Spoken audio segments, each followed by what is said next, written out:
Hello.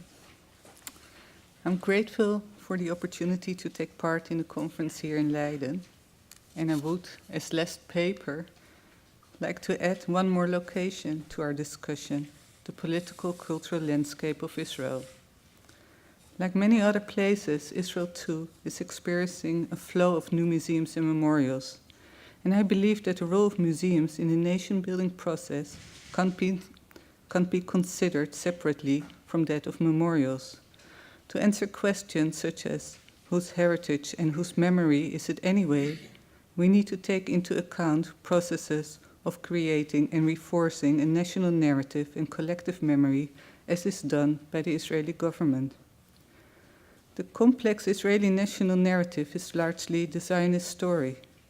The collective memory consequently deals largely with the devotion and sacrifices this involved. And starting even before the establishment of the state in 1948, every new museum has had to deal with the question of whether to relate to the Zionist narrative or to another narrative. The answer depends on the political position or aspirations of the museum founders. After the last election in March 2015, Netanyahu, the prime minister and head of the Likud party, succeeded in establishing a hardcore right-wing government with a one-seat majority. Miri Regev joined Likud in 2009 and is since March 2015 Minister of Culture and Sport. She comes from a family of Moroccan immigrants and served 25 years in the army, including as chief spokesperson. She has made the government's conservative shift very apparent in cultural policy. Among other things, Regev recently proposed a loyalty and culture bill that would authorize her to cut funding to institutions that attack Israel and its symbols. Regev is frequently in the news, and just last Tuesday, and after that I stopped checking the news, an article mentioned her as the only possible successor to Netanyahu. In March of this year, at the Tel Aviv Museum of Art, Haaretz, a liberal newspaper, had organized a conference addressing the interplay of state funding and cultural production and had invited Regev. I would like to show how she addresses the museum's auditorium filled with artists, actors, and writers. אמרו לי תמיד להתחיל בציטטה. זה עושה רושם תרבותי. אז קבלו.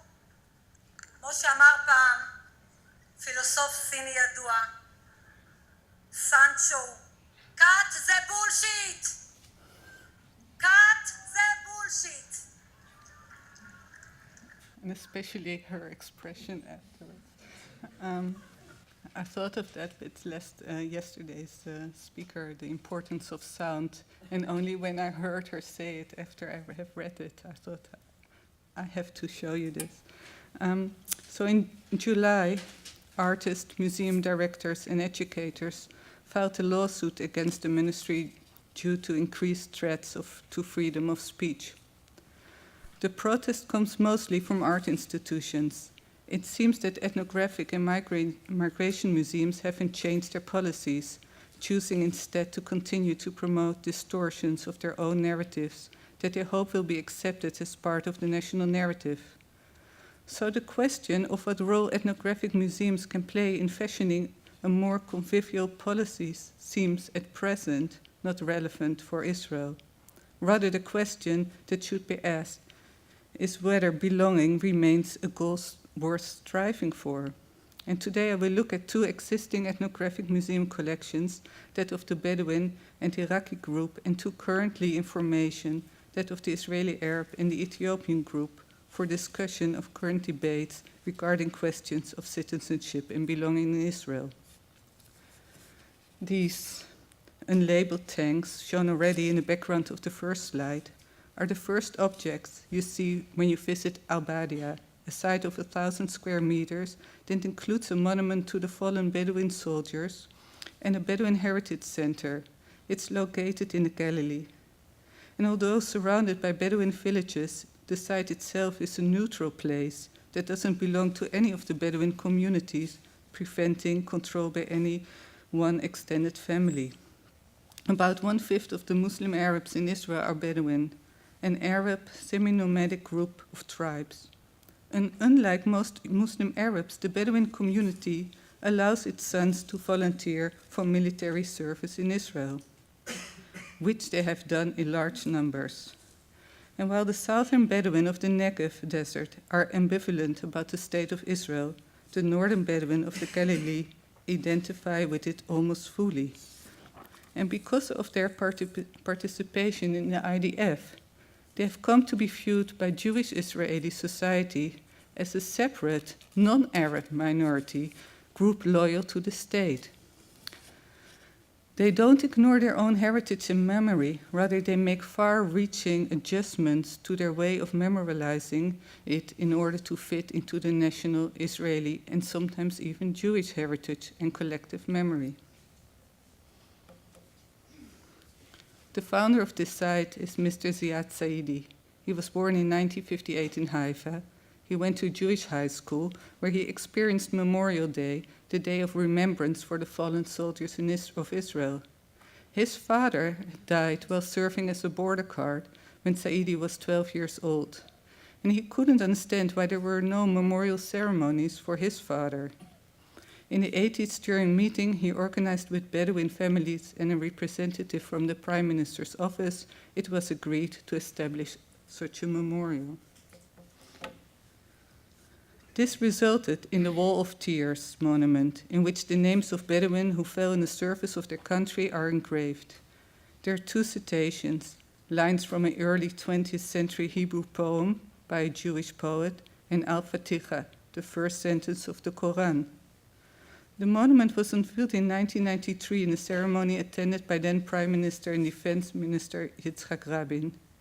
3 years later, at the request of their families, the names of the fallen southern Bedouin were added, and it became a national monument. Ziad didn't stop here. He added more monuments, including a memorial wall without names, identical to those found in Jewish cemeteries. And in 2009, he established the Bedouin Heritage Center, funded by the Ministry of Tourism. The goal to exhibit the covenant of blood and covenant of life between the Bedouins and the State of Israel. The Jewish Orit Shacham Gofer wrote the text and established the collection.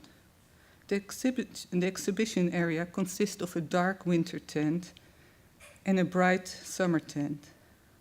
The winter tent holds objects connected to the Bedouin culture and their nomadic way of life. And the summer tent relates to the survival and fighting capabilities of the Bedouin and the uniqueness of the Bedouin fighter.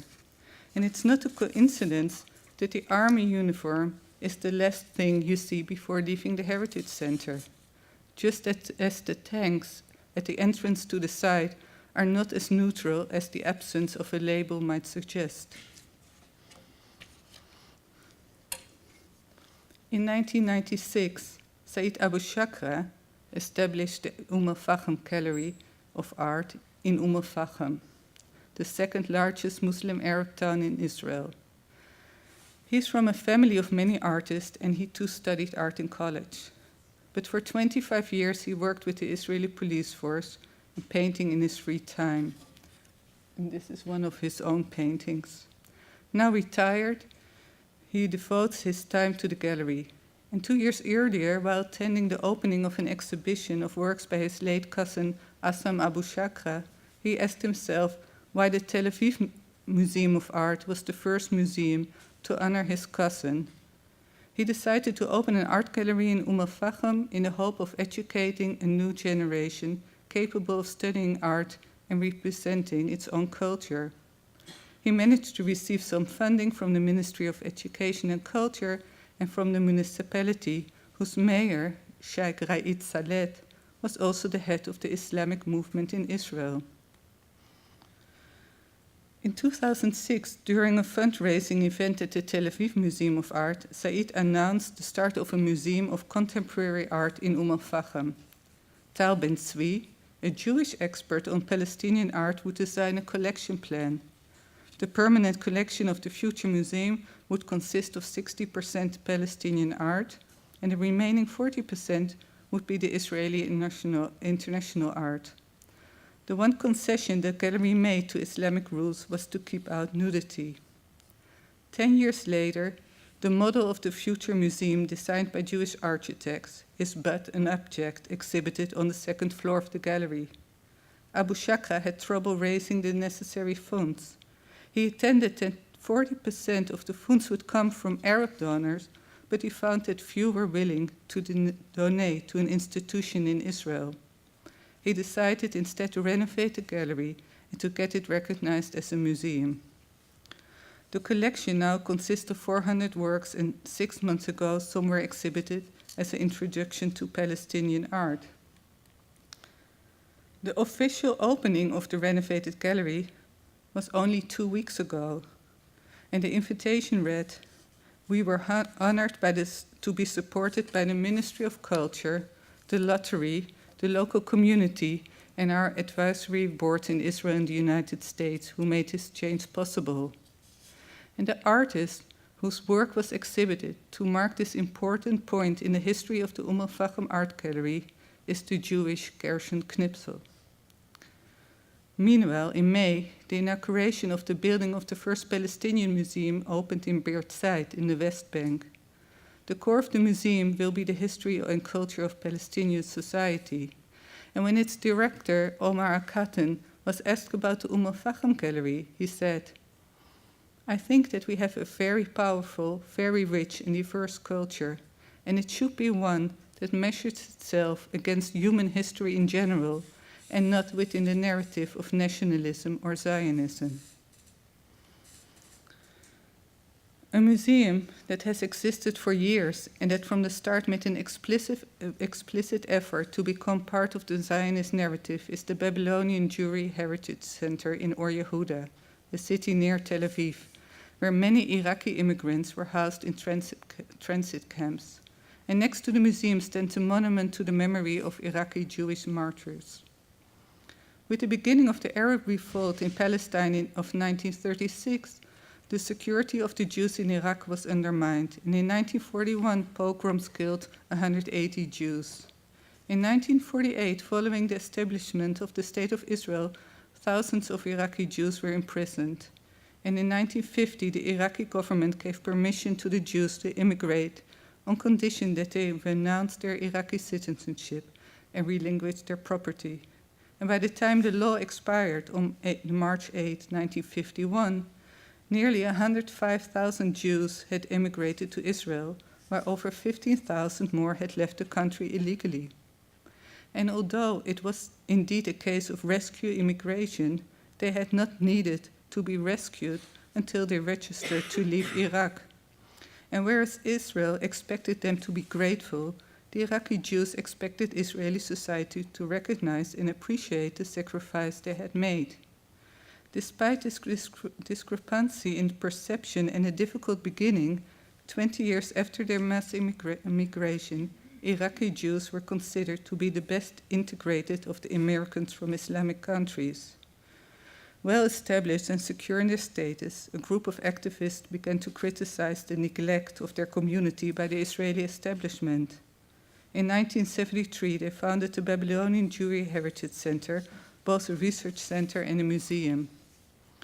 The leading figure, who you can see here, was Mordechai Ben Porat, who in Iraq had been in charge of the operation of bringing immigrants to Israel and subsequently served as mayor of Or Yehuda and as a member of parliament. As mayor, he made the decision that all tribes in Or Yehuda should have the opportunity to exhibit their culture. The land needed for this purpose should be a gift from the municipality. And in 1968, a monument was unveiled on this land, commemorating heroes of the Zionist underground movement in Iraq. The fact that the first Iraqi memorial was to executed fighters and not to the pogrom victims shows the emphasis on the Zionist narrative. This is here. The museum collection, the largest collection of material of the Iraqi Jewish community in the world, consists of both ethnography and art. The chief curator told me that one of the goals is to raise the pride of Iraqi Jews by showing their story. And the museum building in itself is proof that the difficult beginning is in the past and the group is now in a position to show their heritage. Construction was only completed in 2014 due to the government delay in transferring funds for a second floor. And during a parliamentary committee meeting to discuss the problem, committee member Avner Shaki noted that communities that came out of Europe organized themselves very well over the years and established institutions to preserve their heritage, whereas the immigrants from the Eastern European countries have only recently begun to search for their origins and roots, saying, "Anyone who has no past has no future." The same expression is heard when discussing the Ethiopian heritage in Israel. Following the establishment of the state, the government did not include the Ethiopian Jews in its efforts to encourage immigration. In 1974, political unrest and famine led Ethiopians to begin to flee. Ethiopian Jews chose to walk to Sudan, hoping to reach Israel. And due to severe circumstances of the journey, an estimated 4,000 perished. In 2007, a memorial was established in the National Civil Cemetery on Mount Herzl in Jerusalem. In Sudan, the Jews were placed in refugee camps, and in two secret operations, the Israeli authorities airlifted Ethiopian Jews from Sudan in 1984-85 and from Addis Ababa in 1991. The Ethiopian community in Israel now numbers over 138,000. The government initially adopted an unprecedented policy that new immigrants could, by disregarding their heritage, hasten their absorption into Israeli society. This policy was only to Ethiopians who were considered refugees despite their own view to the contrary. It did not lead to the desired outcome, and the integration of Ethiopian Jews in Israel has been far from successful.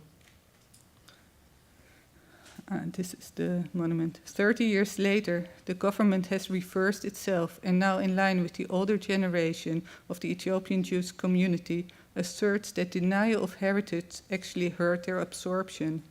The government now believes that the solution to the absorption problem is to acknowledge the heritage. And this is another new phenomenon in Israel politics. Never before was an immigrant group encouraged to retroactively root back or to emphasize their pre-Israeli culture of origins, practices, and languages. And this is reflected in comments by Member of Parliament Mula, himself an Ethiopian immigrant, regarding the importance of passing the Center of Ethiopian Jewish Heritage Law. He says, "Only such a center can ensure a proper appreciation of the community's behavior, and the center initiated by Akala was approved in 2012.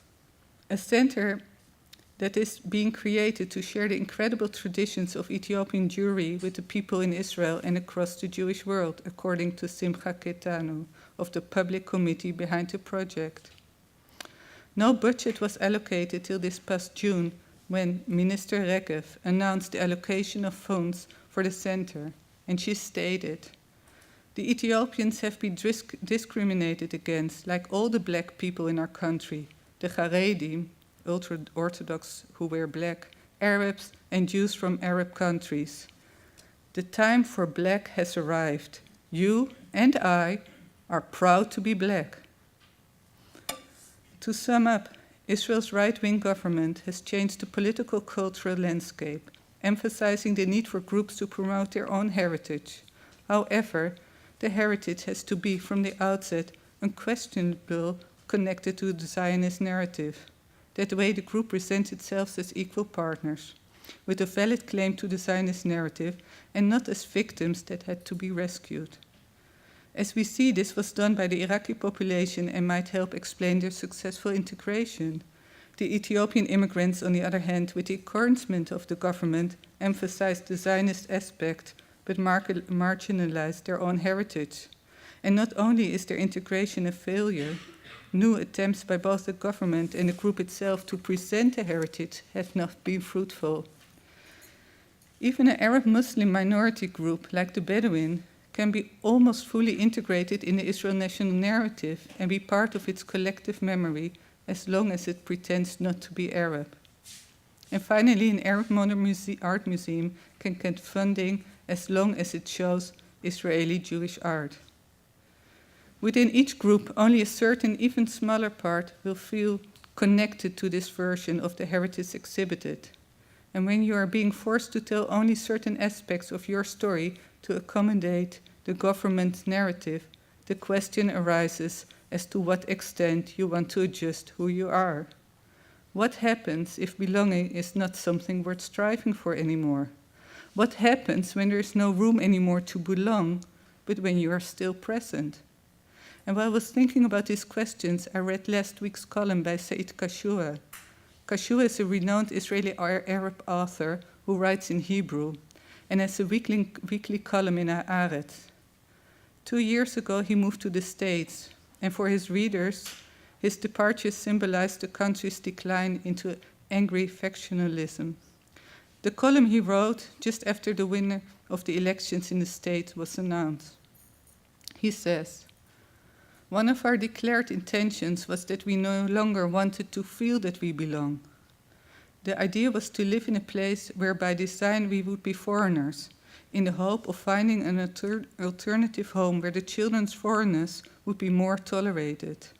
We were ready to delude ourselves to the point of foregoing national, cultural, and religious identity, with the aim of integrating the children into a culture that we hoped, in vain, would be ready to accepting them, at least as individuals. When do you know that it's time to get up and leave?" Thank you.